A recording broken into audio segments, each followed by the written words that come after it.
بسم اللہ الرحمن الرحیم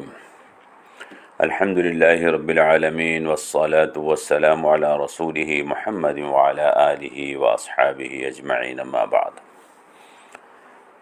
برادران ملت اسلامیہ اور عزیز اسلامی بہنوں، السلام علیکم ورحمۃ اللہ وبرکاتہ۔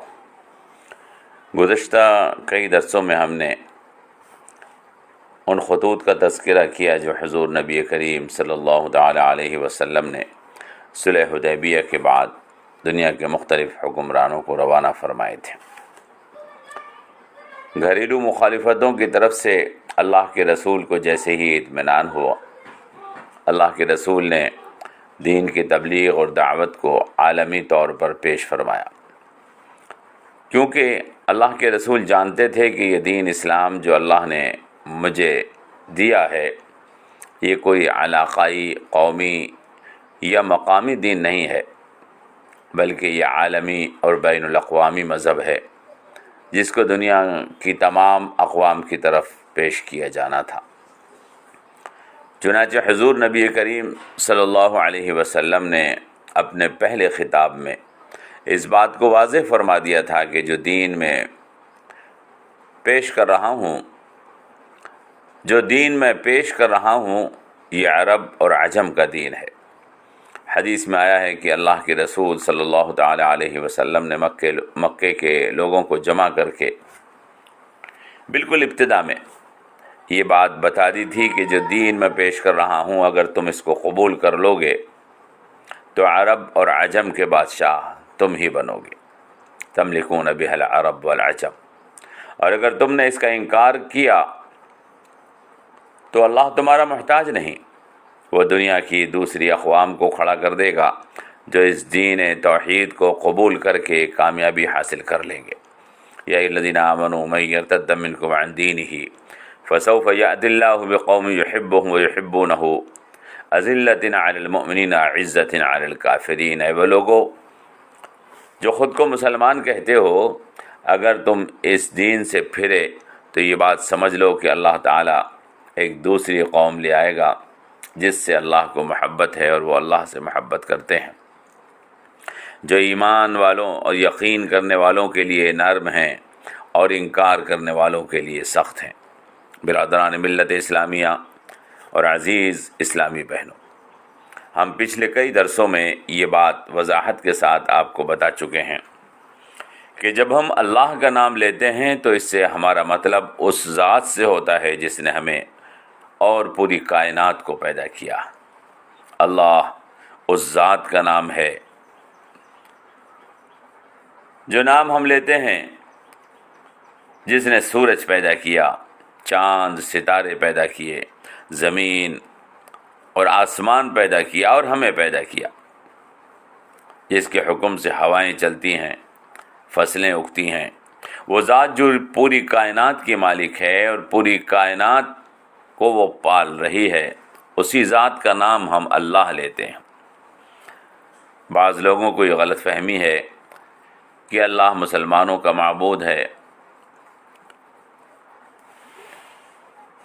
جس طرح سے دوسری قوموں نے اپنے اپنے قومی معبود بنا رکھے ہیں۔ برادران ملت اسلامیہ، یہ غلط فہمی ہے۔ اللہ کی نہ کوئی ذات ہے اور اللہ تبارک و تعالی نہ کسی قوم کا خدا ہے۔ اس غلط فہمی کو دور ہونا چاہیے۔ ہم جس ذات کی عبادت کرتے ہیں، ہم جس کی پرستش کرتے ہیں، وہ کسی ایک قوم کا، کسی ایک ملک کا یا ایک ذات کا خدا نہیں، بلکہ اللہ نام تو اس کا صرف اس لیے بولا جاتا ہے کہ قرآن عربی میں ہے اور اسلام کی پہلی زبان عربی تھی، اور محمد صلی اللہ علیہ وسلم جو عرب میں آئے وہ عربی بولتے تھے، ورنہ عربی کا نام جب ہم اللہ بولتے ہیں تو اس کو دوسری زبانوں میں کسی اور لفظ سے بھی بولا جا سکتا ہے اور بولا جاتا ہے۔ عیسائی اس کو گاڈ یا لارڈ کہتے ہیں، یہودی اس کو یہوے کہتے ہیں یا الوہیم کہتے ہیں، ہندو اس کو برہما یا ایشور کہہ دیتے ہیں، پارسی اس کے لیے اہورا پکارتے ہیں، مگر اپنی اصل کے اعتبار سے ان سب کی حقیقت ایک ہی ہے، یعنی وہ ذات جس نے کائنات کو پیدا کیا ہے۔ جس طرح ہوا یا پانی ہے، اگر آپ عرب میں جائیں گے تو اس کو ہوا کہتے ہیں، پانی کو ماں کہتے ہیں۔ اگر انگریز ہوگا تو یا عیسائی جس کو آپ کہتے ہیں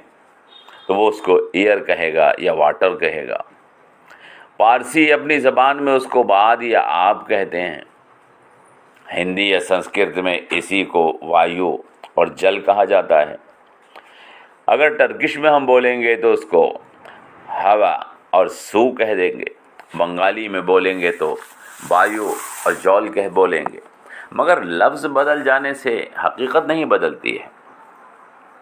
اسی طرح اللہ کہو، گاڈ کہو، خدا کہو، الوہیم کہو یا برہما کہو، یا ان سب کا مطلب اس خالق سے ہے جس نے یہ کائنات پیدا کی ہے۔ اسی طرح اللہ کہو، گاڈ کہو، خدا کہو، الوہیم کہو، برہما کہو، یا اپنی زبان میں اس کا کچھ بھی نام لو، اس سب کا مطلب اس خالق سے ہے جس نے یہ کائنات پیدا کی ہے، جو اس کائنات کا رب ہے۔ آج جبکہ مذہب کو سیاسی غلاف اڑا دیا گیا ہے،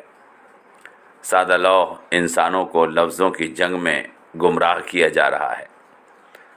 اور لوگوں کو سمجھانے کی کوشش کی جا رہی ہے کہ یہ لفظ اور زبان کا معاملہ نہیں بلکہ دیسی اور پردیسی کا معاملہ ہے۔ عام لوگوں کو بتایا جا رہا ہے اپنے سیاسی مفادات کی خاطر کہ اللہ کے نام سے تمہارے اوپر پردیسی خدا کو مسلط کیا جائے گا، حالانکہ یہ غلط ہے۔ ہم نے آپ سے عرض کیا کہ اللہ کہو یا گاڈ، برہما کہو یا ایشور، اس سے مطلب تو بس اس ذات سے ہے جس نے اس پوری کائنات کو پیدا کیا، اس کو پال رہا ہے، جو نظر نہیں آتا مگر ذرے ذرے میں موجود ہے، جو سرو شکتیمان ہے یعنی بے پناہ طاقتوں کا مالک ہے، اور صرف وہی اس بات کا حقدار ہے جس نے کائنات کو پیدا کیا ہے، جس نے ہمیں پیدا کیا ہے کہ اس کی عبادت کی جائے، اس کی پرستش کی جائے یا اس کی پوجا کی جائے۔ برادران ملت اسلامیہ اور عزیز بہنوں، دنیا کے مختلف حکمرانوں کے نام حضور نبی کریم صلی اللہ تعالی علیہ وسلم نے جو خطوط ارسال فرمائے تھے، وہ اس بات کی دلیل اور ثبوت ہے کہ آپ کی نبوت پورے عالم کے لیے ہے۔ قیصر روم نے کلمہ تو نہیں پڑھا مگر اقرار کیا کہ آپ اللہ کے رسول ہیں۔ دوسرے حکمرانوں نے جو عیسائی تھے اقرار کیا کہ آپ اللہ کے رسول ہیں مگر ایمان نہیں لائے۔ ان لوگوں کا خیال تھا کہ آپ صرف عربوں کی طرف نبی بنا کر بھیجے گئے ہیں۔ ان کا یہ خیال غلط تھا، کیونکہ جب انہوں نے یہ مان لیا کہ آپ اللہ کے رسول ہیں تو آپ کا یہ ارشاد کہ انی رسول اللہ الیکم جمیعا، اے لوگوں میں تم سب کی طرف رسول بنا کر بھیجا گیا ہوں، یہ بات بھی ماننی چاہیے۔ اور جب آپ صلی اللہ علیہ وسلم نے ان کو خط لکھا اور اسلام کی طرف ان کو دعوت دی تو اسی لیے تو دی کہ آپ کی رسالت ان کی طرف بھی ہے، تو ان کو ایمان قبول کر لینا چاہیے تھا، جو انہوں نے قبول نہیں کیا۔ ان سے سوچ کی غلطی ہوئی، البتہ انہوں نے اقرار کیا کہ آپ اللہ کے سچے رسول ہیں۔ یہ غلطی ان سے کیوں ہوئی؟ غالباً یہ غلطی ان سے اس لیے ہوئی کہ حکومت اور اقتدار جو ان کو حاصل تھا اس کو چھوڑنا ان کے لیے مشکل ہوا، اس وجہ سے وہ ایمان قبول نہ کر سکے، حالانکہ وہ پہچان چکے تھے آپ صلی اللہ علیہ وسلم اللہ کے نبی اور رسول ہیں، جبکہ شاہ حبشہ نے پہچانا بھی اور ایمان قبول بھی کر لیا۔ اسی طرح سے اور بھی کئی حکمرانوں نے حضور اکرم صلی اللہ تعالی علیہ وسلم کی رسالت اور صداقت کو پہچانا بھی اور ایمان قبول بھی کر لیا۔ معلوم یہ ہوا ان خطوط کے بھیجے جانے سے کہ حضور نبی کریم صلی اللہ تعالی علیہ وسلم کو اللہ تبارک و تعالی نے عالمی طور پر پوری کائنات اور تمام انسانوں کے لیے نبی اور رسول بنا کر بھیجا۔ برادران ملت اسلامیہ، حضور نبی کریم صلی اللہ تعالی علیہ وسلم صرف عربوں کے نبی نہیں ہیں۔ عرب میں بھیجے گئے بے شک، کیونکہ عرب اپنی جغرافیائی مرکزیت کی وجہ سے ایسا علاقہ ہے جو تمام دنیا کے قریب ہے، اور پھر اسلام کو ایک ایسی قوم کی ضرورت تھی کہ جو آزاد ہو، جو غلامی کے اثرات سے محفوظ ہو، جو غیور محنتی، قوت ارادی کی مالک، بہادر جفاکش، ایسی آزاد قوم عرب تھی۔ اللہ تبارک و تعالیٰ نے ان کے ذریعے سے اسلام کو ساری دنیا میں پھیلایا، لیکن یہ سمجھنا کہ یہ عربوں کا دین تھا، یہ سراسر غلط ہے۔ عرب اگر اس دین کو چھوڑ دیں گے یا اس دین کے حق کو ادا نہ کریں گے تو قرآن کریم واضح ہے کہ جو کوئی بھی دین سے تم میں سے پھرتا ہے تو اللہ تبارک و تعالیٰ دوسری قوموں کو کھڑا فرما دے گا۔ اسلام کے بارے میں تو شاعر نے کہا کہ جہاں میں مثل خورشید جیتے ہیں، ادھر ڈوبے ادھر نکلے، ادھر ڈوبے ادھر نکلے۔ اسلام کسی ایک قوم کا مذہب نہیں ہے، یہ کسی ایک قوم کی جاگیر نہیں ہے، عربوں کی اس پر کوئی ٹھیکیداری نہیں ہے، یہ پوری دنیا کا مذہب ہے، دنیا کے ہر انسان کا مذہب ہے، اور ہر انسان کو اس کو قبول کرنے اور اس سے دنیا اور آخرت کی کامیابی حاصل کرنے کا حق ہے۔ اللہ سے دعا کیجئے کہ پروردگار ہمیں اس سچائی اور حقیقت کو سمجھنے کی توفیق عطا فرمائے۔ حضور نبی کریم صلی اللہ تعالی علیہ وسلم کے عالمی اور تمام قوموں کی طرف نبی بنا کر بھیجے جانے